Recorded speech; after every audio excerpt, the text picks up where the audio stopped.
Hello and welcome to another day in paradise. Today I'm going to talk a little bit about SARS, the Special Anti-Robbery Unit of the Nigerian Police Force. First, I'm going to ask you to please like, subscribe, share and click the bell notification.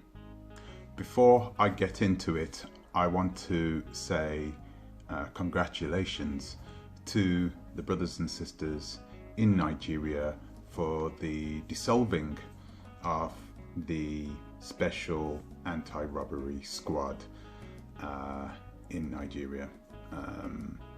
If you don't know what the SARS is, don't just Google it, because if you do, the respiratory syndrome which has been afflicting us for the last year will come up, because COVID is SARS, isn't it? But no, SARS literally means Special Anti-Robbery Squad in Nigeria.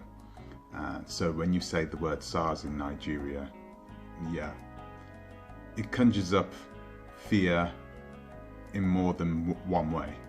Why do so many people hate the Special Anti-Robbery Squadron of the Nigerian Police Force?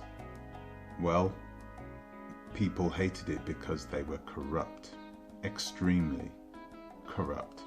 They were extremely bad at doing their jobs, and they would use and abuse their power. Now, I know what you're saying. Okay, but there are plenty of police forces around the world that are doing the exact same thing, which makes what happened in Nigeria even more impressive, because they did this bloodlessly. There were protests. Sorry, there was one killing in the protest. That's a lie, actually. Yeah, so there was one killing in the protest by the police force, but all in all it was largely peaceful. And you got to ask yourself, how did they do this? How did the Nigerian public get the government to dissolve SARS? Well, we're going to look into this today, and we're also going to take a look at how it may impact other countries. I don't want to go too deep into it, because you can find a lot of information, a lot of videos about SARS in Nigeria. But I'm Jamaican, and we have our own problems over in Jamaica, very similar. And I know there will be, like me, a lot of Jamaicans who will be watching what happened in Nigeria and who will be plotting and planning something very similar to get rid of the JCF, Jamaica's own version of SARS. So this has been going on for quite some time now, but the problem of SARS has been only highlighted lately. I think a few days ago, October the 8th, a lady was shot by a policeman in Nigeria simply for refusing his advances. This is disgusting behavior from anyone's point of view, but from a police officer, this caused a lot of noise over in Nigeria, so much so that they started to protest, demanding that SARS be dissolved. Now, I'm not sure how much good this is going to do, because those same police officers they're not going to get fired. They're going to be put into different squadrons within the same police force. So they're still going to be there. The same murderous, corrupt police officers are still going to be there. But they're just going to be under the watch of different people. Likely other people who are also just as corrupt. So they protested and protested, and in the means of during the protest, a protester was shot. An unarmed protester was shot.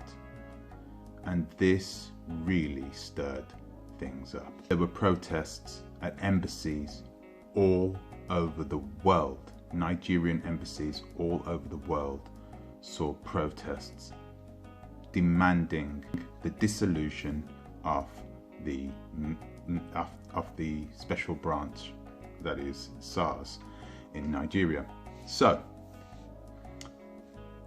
this is how it was done. Look who really made the difference. The diasporans. The diaspora, the Nigerian diaspora, were the ones who I believe made the real difference. Let's look at the news that's coming out of West Africa. I think with all the positive vibes that's coming out of Ghana, Nigeria's main rivals, all the positive news, all the people moving there, everybody talking about them. It was a PR nightmare to have murderous, corrupt policemen who would attack anyone with impunity,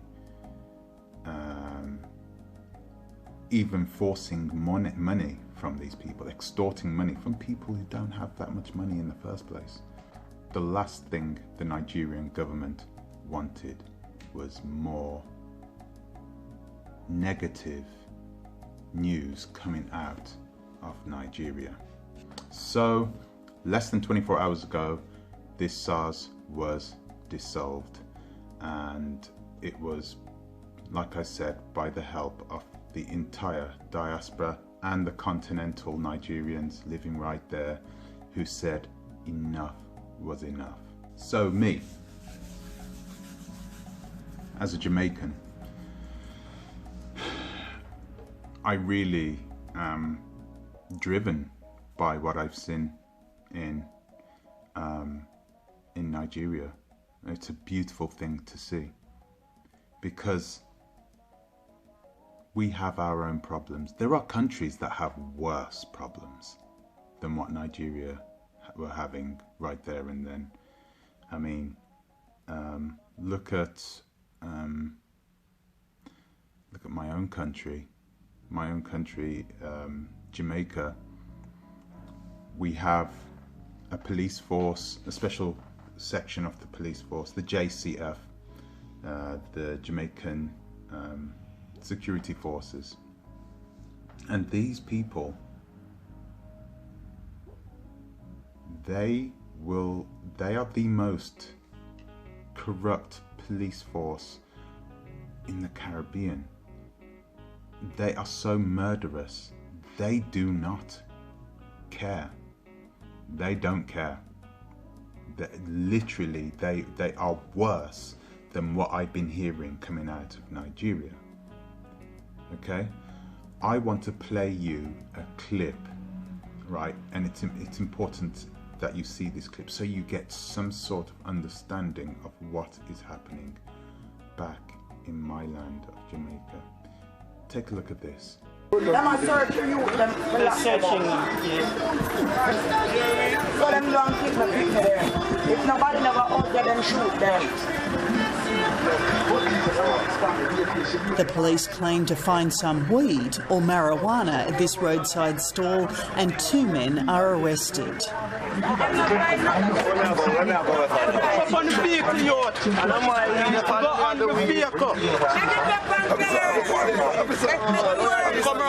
Come around us and get the face.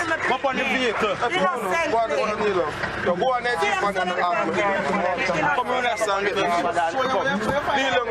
Not for sure them nothing. Not for sure them nothing. Not for sure them nothing. Them got a court.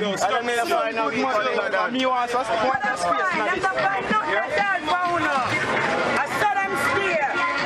While the 2 men are being loaded onto the truck, fearful of what's to come, a soldier warns Angela that she is now a marked woman. She's angry. When the soldier them say that mean anyone tell them see me, that mean to say them will shoot me.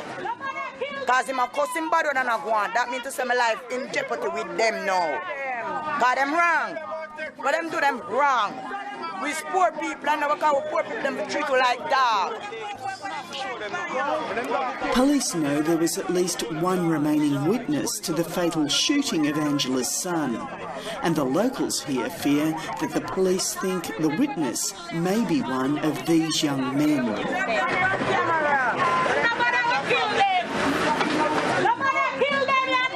The list of accusations against the police force is so long and so serious that calls continue to be made for it to be disbanded. We're on record saying that they should just disband the force. You know, obviously not tomorrow because you need a police force, but you set out a timeline in which the Jamaica Constabulary Force, which has lost the trust of the people. There have been calls for the police force to be disbanded. That's one option, and there are times when I can have some sympathy with that, but the fact is we still have to police the country. So if on the 31st of March we disband the JCF, what do we replace it with? How do we go about that process? It's a very radical step, and at times I can see some, as I say, I have some sympathy for it. I think that reform must start from within, though. Absolutely criminal in itself. You see, there are policemen who are renowned murderers. They just know. The criminals fear them. A lot of the criminals fear them because a lot of these policemen in Jamaica feel like they are judge and executioner. It's like, who are you? Who are you to be messing around with our youth like that? And the disgusting thing is that you have corporations now, American corporations, who have gone to Jamaica. The biggest weed plantation in America is owned by a Jewish white lady, and she is making millions growing weed in Jamaica. And you just saw in that clip those boys being harassed, being taken by those policemen for having a spliff. That is horrendous. That is disgusting. And these policemen are targeting these people to make up their numbers. They're not targeting them for money because they know they don't have any. They're targeting them because they need to look like they are a necessary part of the force when they are not. So I am now going to call for the dissolution of the JCF. Yes, we still need policing in Jamaica. We still do need policing, but not from these people.